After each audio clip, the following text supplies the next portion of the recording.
Mr. Mathur, Additional Secretary in the Ministry,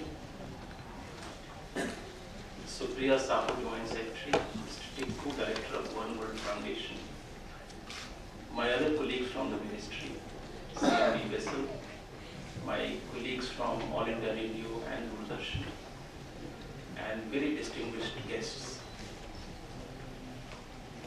Let me begin by adding my own very warm words of welcome to all those who have come to this Sammelan. In fact, it's your presence that makes this Sammelan a memorable event.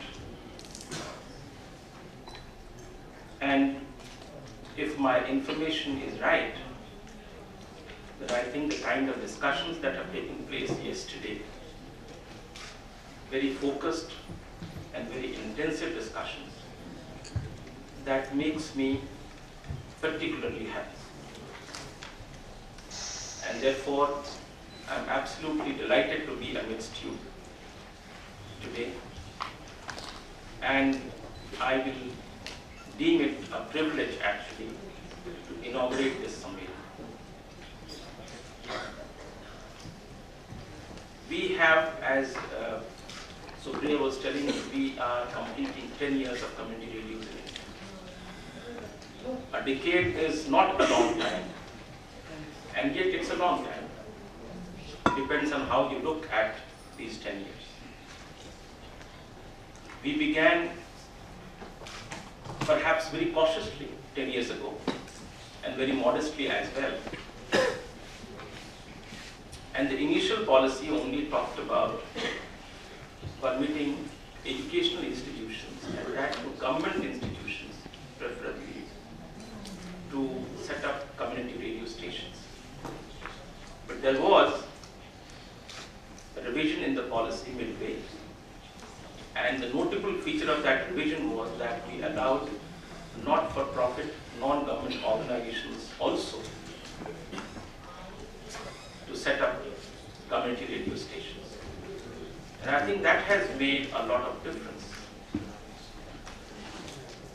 Today, almost 40% of the functional community radio stations are basically run by non-government organizations. And it is my fervent wish that when we meet next 10 years from now, which I'm certain we will, I think we will have 90% of the community radio stations in this particular sector.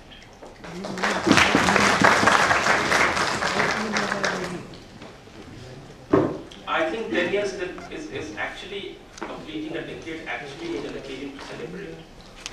We look at what we have been able to do, feel encouraged, feel motivated to do much more and much better. But I think it is also a time to really take stock of what all could have been done better. And more importantly, how do we really consider the way forward? How do we really plan the way forward? What kind of innovations, what kind of improvements, what kind of new ideas we can incorporate in taking this whole movement forward. In my own view, I think the pace of establishing community radio stations, the pace of setting up community radio stations, need to be stepped up significantly.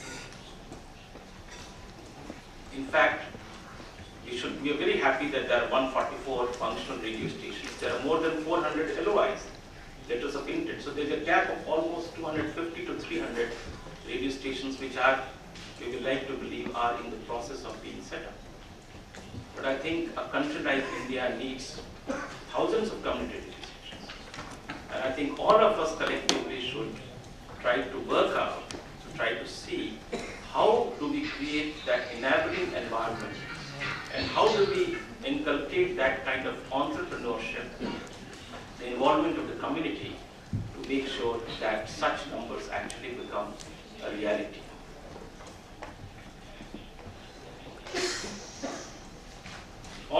here, I would like to believe, have very strong commitment.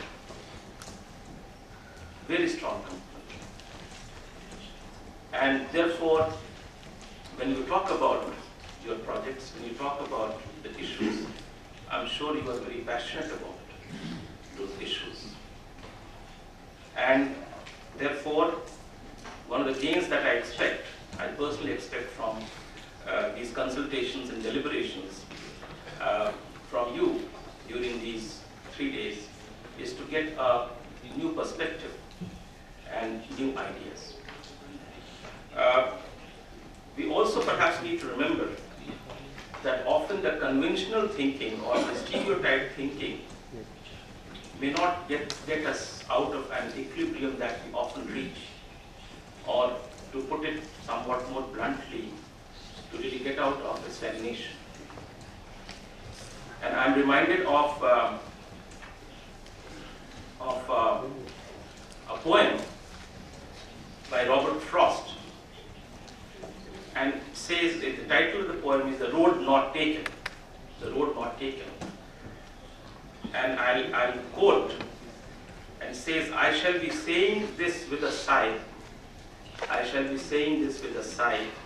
Somewhere ages and ages hence. Somewhere ages and ages hence. Two roads diverged in a wood. Two roads diverged in a wood, and I took the one less traveled by, and that has made all the difference."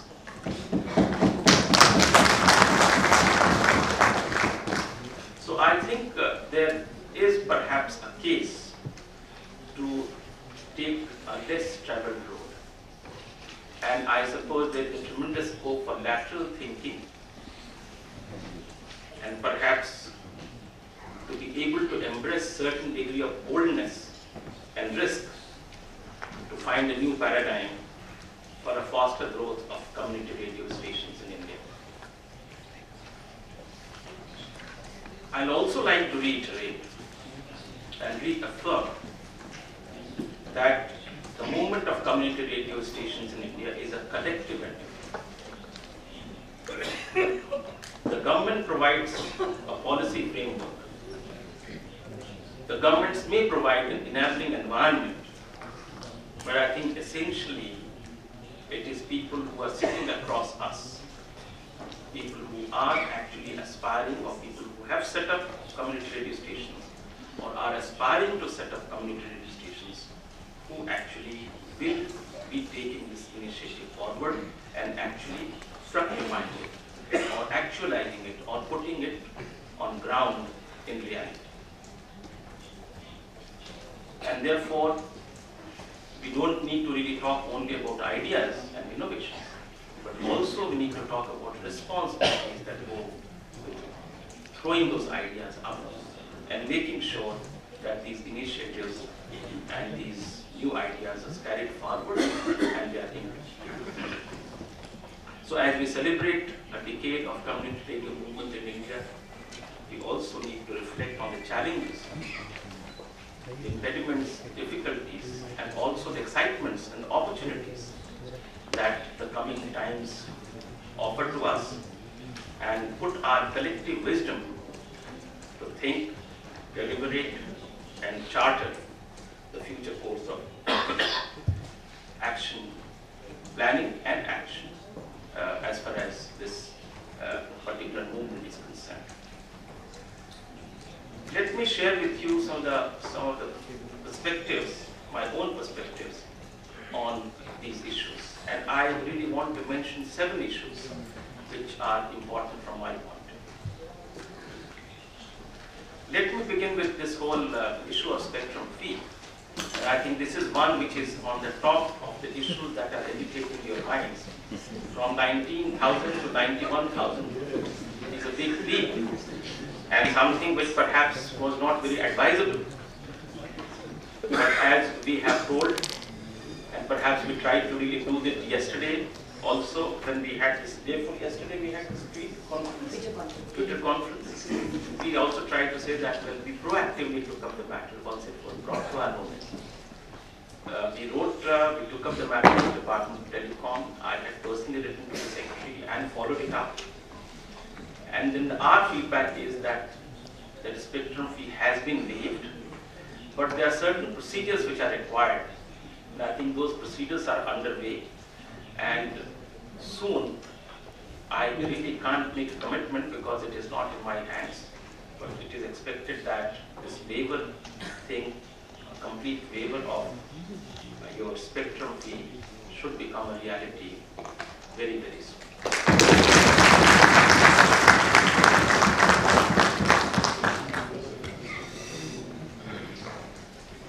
I'm absolutely sure that this is the correct thing to do at this stage, when this particular initiative is unfolding.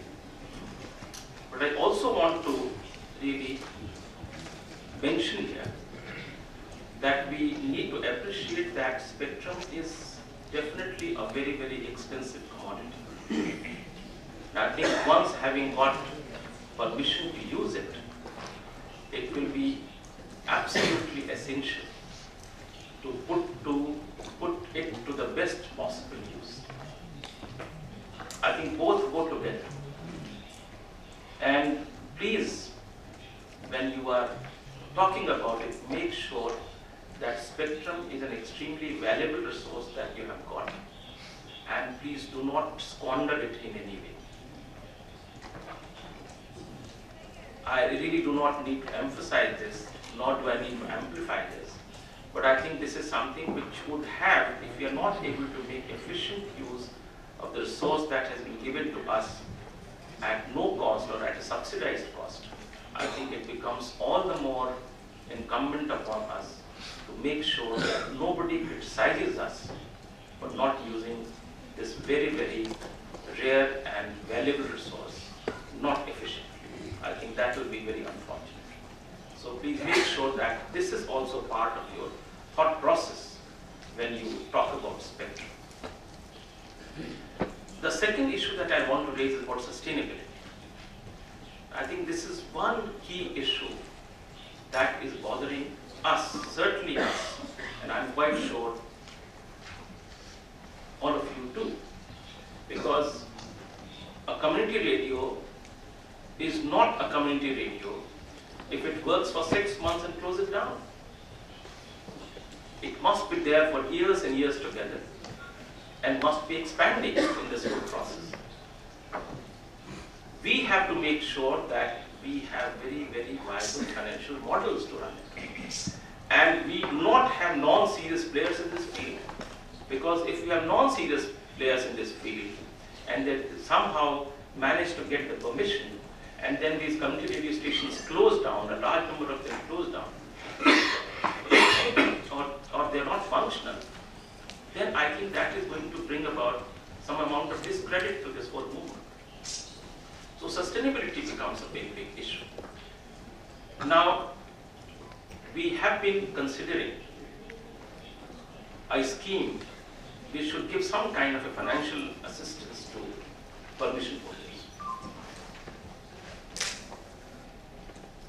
But it is not a very simple matter. In what way the financial assistance should be given? Should it be a grant or should it be a loan? How much of it should be given? 100%, 75%, 50%, 25%? How much would be a correct percentage to be given? What would be your mechanism? Because when you give a loan or a grant, what you are doing is that you are giving public's money, people's money, to an organization. And therefore, all those accounting things come into play. Lots of people don't come to governments because when the governments give grant, they involve you in so much of paperwork that becomes extremely frustrating and very difficult. So all of those who have an experience of getting a grant from government ministries will vouch that it is not often, it is not a very pleasant experience. And sometimes it is decidedly very unpleasant. So we have to really work out a mechanism. And I will seriously urge all of you, and my colleagues also, to really work out about something which is easy to implement. It doesn't take much time actually for resources to be given to them and minimizes paperwork. But this requires a lot of innovative thinking. One idea was that why doesn't the ministry stand guarantee to a loan which a community radio may be able to raise from the market, from the banks. We have a model in telecom where the telecom companies, they raise loan from the banks, and I think Department of Telecom and Ministry of Information Broadcasting, they stand kind of a guarantee, become like a guarantor, so that there is, in case of a default, they can come and claim it from the ministry. There could be new ideas, more innovative ideas as to what should be a financial model which is hassle-free, which is absolutely transparent, because transparency is one thing on which we are just not ready to negotiate. The ministry is absolutely certain that transparency is a commodity, transparency is a policy which we will not compromise, will not negotiate at any cost. So we really need to work out very, very carefully as to what models we work on.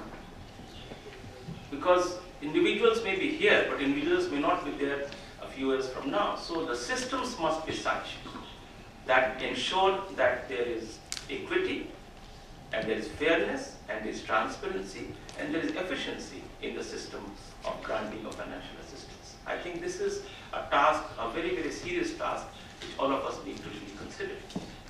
We have done our own bit.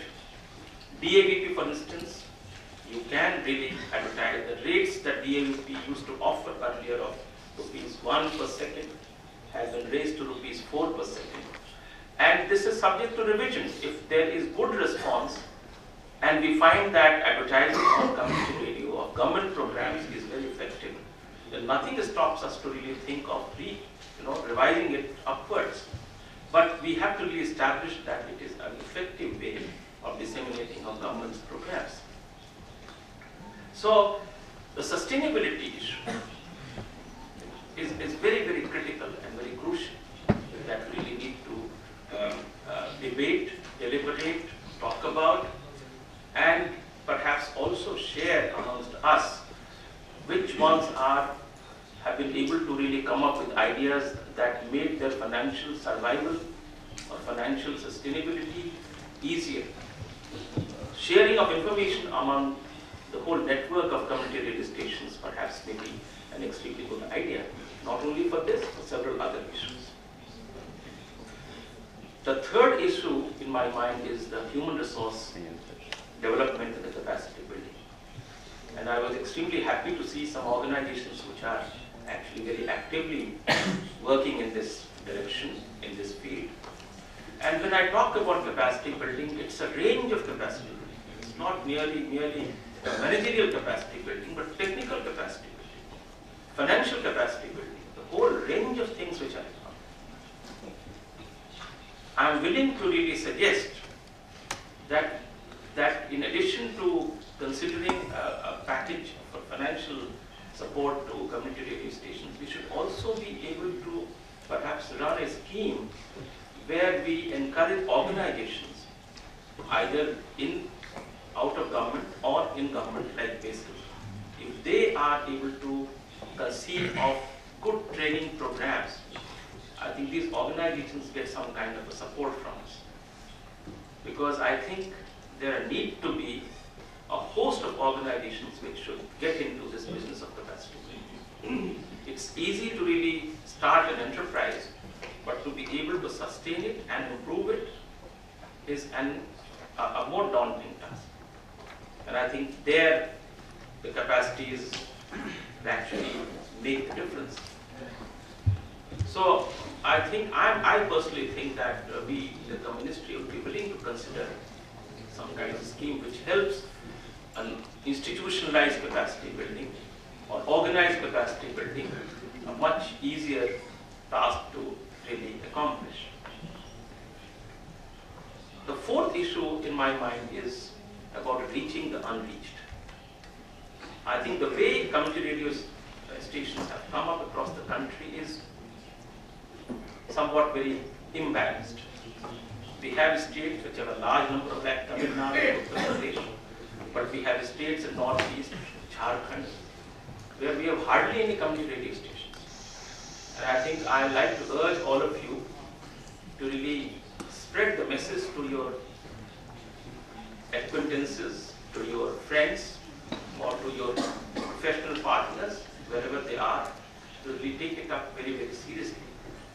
I think the more backward an area, the greater utility of community radio is for that area. But often it happens in the inverse order. The more developed in the area, the larger is the number of community radio stations. I think we need to really correct this equation.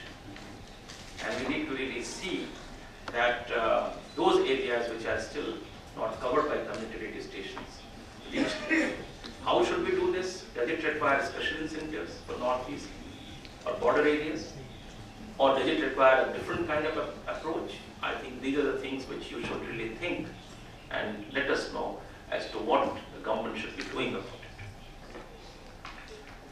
Fifthly, I would like to re-emphasize, and which I suppose Additional Secretary also hinted towards it, is please keep the community your focus.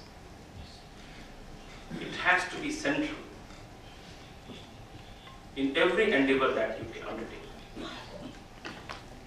Because the soul of community radio is the community. And the community gets marginalized, I think the community radios lose their sanctity altogether. So, in your conception, in your thought process, in your implementation, in your content creation, I think the community must be uppermost in your mind. And perhaps there could be no other medium more suited or better suited than community radio stations to protect, preserve, and promote local cultures, whether it's music, folk music, or whether it's a local cuisine, or it's a local attire, or it's a local tradition, whatever may be unique about that community. I suppose community radio stations should be instrumental in ensuring that these traditions are really not only protected, preserved, but actually they get known to people outside those communities. Sixthly, I'll mention about something which is slightly problematic, but I'll do that nevertheless, and that is the issue of ethics. It may sound slightly out of fashion these days to talk about ethics, given that the current environment in the way broadcasting takes place, whether it is television or whether it is social media. But I do believe that community radios have to really be treated, and they must consider themselves slightly on a different footing. Because perhaps the impact that you are creating would be very, very intense, and it is not likely to be diffused like in a centralized transmission. So I think that issue, I am quite sure that if there will be a setback to a movement ever, it will be only on account of this.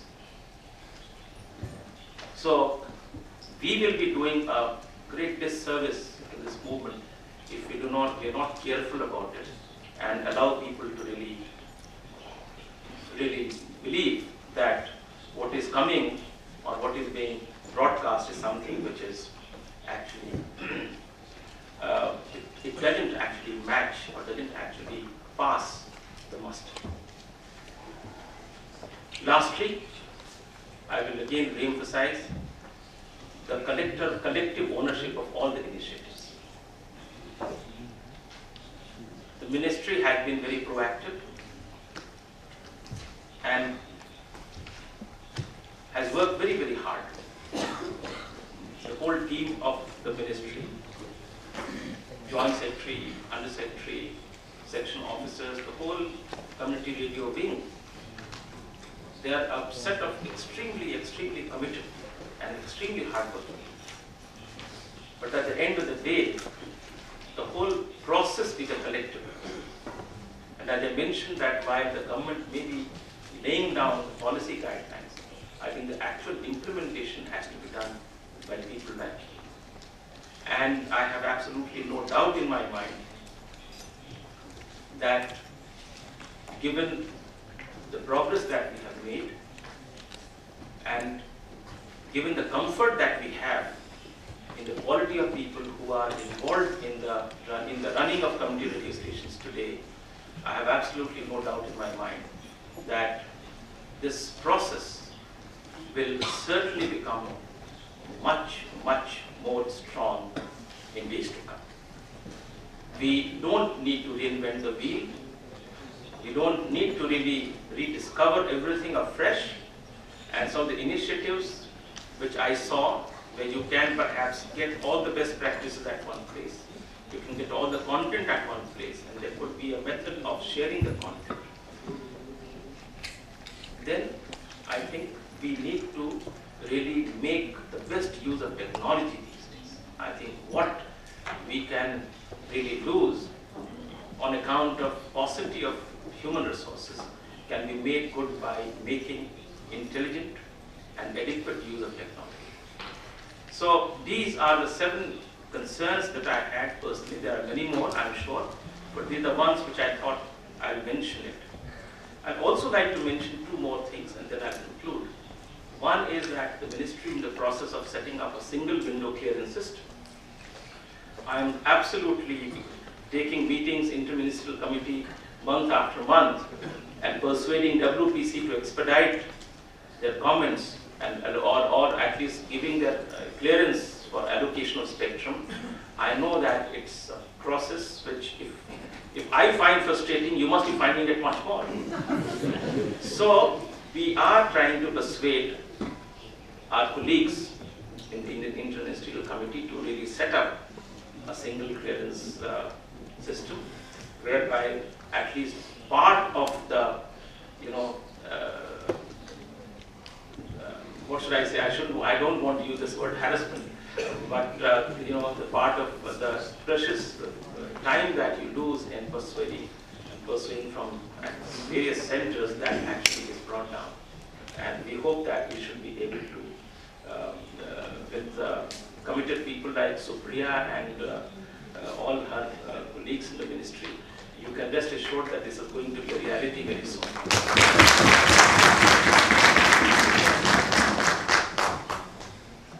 Lastly, I think, therefore, yesterday one of the streams of thought was always that why doesn't government allow local news on community radio? That's an issue which is quite a sensitive issue, because you'll realize that in a country like India, where we have no mechanisms as to know what is going on a community radio, and if some damage is done, we'll not know for a long time as to what is done. But it can also be argued that we are responsible people. If you can trust us with this, you can trust us with something else as well. Well, the fact of the matter is that even for FM, which is a far more commercial venture, we have not allowed news which they can create on their own. What we have in the proposed policy is that they could perhaps use the AIR's content. I am willing to offer that to you. So, the community radio stations can always take the course if they think it is useful. I think, while there may be some reservation, I think it's still a better idea, rather than not having news at all, because I really don't think that in very near future, it's a national policy and there are several other considerations. The local news perhaps may not be permitted in the very near future. Maybe over a period of time when things are more stable, we should be able to think that. But the other alternative of using, which is again doing a service to the community that we are doing, could be really considered by the ministry, if that is what is the general consensus during the deliberations. So that's all that I wanted to tell you. I am often fond of quoting from Bhartrihari, and it says, Adya Sukhma Radya Sukhtaram Aradyate Visheshadya. It's always a great pleasure to come and talk to people who are passionate about a cause. I think life without a passion is perhaps almost meaningless. I think we spend 50, 60, 70 years of our life, and at the end of the day, we do not know what we did with our life. And I think a passion really makes a life worth living. And I'm also a very big optimist, and I always feel that even when the situation is very dismal, there is always some ray of hope. And community radio is certainly not a dismal situation. I think it's a very encouraging situation and an emerging area. And I certainly see a very healthy and very bright future for community radios in India. कुछ कफस की तीलियों से छन रहा है नूर सा, कुछ कफस की तीलियों से छन रहा है नूर सा, कुछ फिजा, कुछ हसरतें परवाज की बातें करें. Essentially means that it is the time when we should be talking constructively, positively, and with a voice and tone of hope and future. So that is what I wanted to tell you. I will end up with a piece of poem which I'm very fond of, and I think it's always very relevant, and which deals with, I read it some time ago in one of the functions, but I'd like to do that again for you. And this is a few lines. It says that only a person who risks is free. Only a person who risks is free. I think it is something which is addressed to us, and it is addressed to all of you. And it reads, only a person who risks is free. To laugh is to risk appearing a fool. To weep is to risk appearing sentimental. To reach for another is to risk involvement. To expose your ideas, your dreams before a crowd is to risk their loss. Somebody may steal your ideas. To love is to risk not being loved in return. To live is to risk dying. To believe is to risk despair. To try is to risk failure. But risks must be taken, because the greatest hazard in life is to risk nothing. The people who risk nothing, do nothing, have nothing, are nothing. They may avoid suffering and sorrow, but they cannot learn, feel, change, grow, love, live. Chained by their attitudes, they are slaves. They have forfeited their freedom. Only a person who risks is free.